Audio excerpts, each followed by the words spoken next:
Changing Lives was set up in 1970 by someone who'd had experienced homelessness himself. And I'm very proud that he had the foresight to include, when he was developing a new organisation, accommodation just for women. Because did you know that only 14% of accommodation providers providing supported accommodation do have accommodation just for women?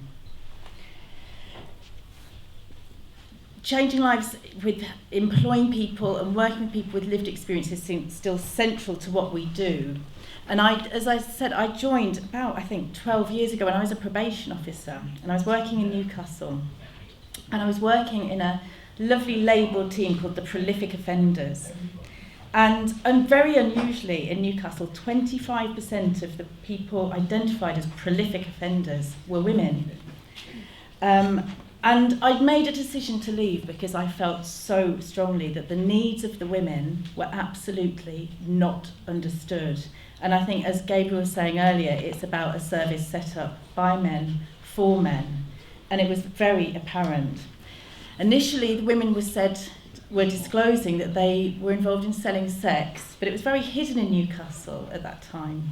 So we trained a few of the women up in basic research techniques, and they went and interviewed their peers. And we wanted to find out what's leading to this. And you won't be surprised to know, absolutely across the board, it was homelessness.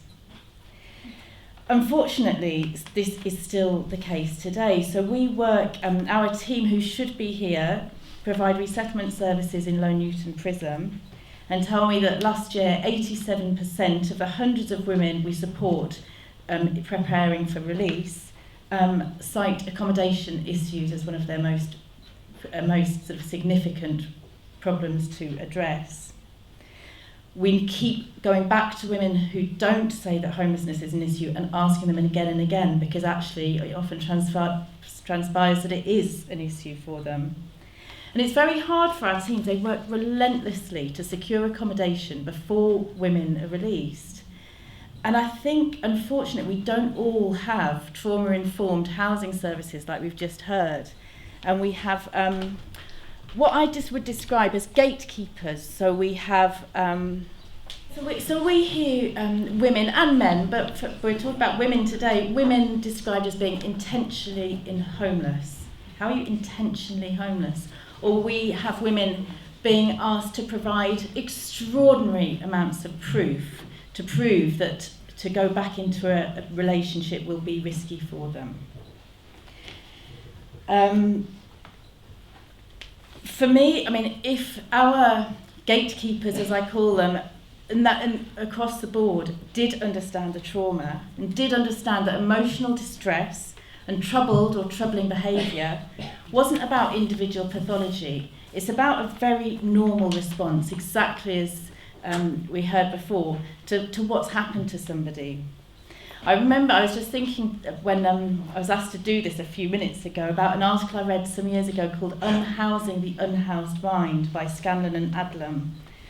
And the authors talk about how it's very difficult for us as women to feel safe and secure in our home if we don't feel safe and secure in our minds, in our heads. The ideal would be that we then work with women in a trauma-informed, therapeutic way to find a choice. What's going to be right for that individual person? What type of housing? Because it's different for everyone. We're all different. But what we find, unfortunately, as has been said already today, is that prison becomes a comfort. Prison becomes where you're contained and you feel contained. And we experience time and time again the fear as release sort of approaches. So we see prison becoming the preferred option. And I'm just going to end by saying we must do better.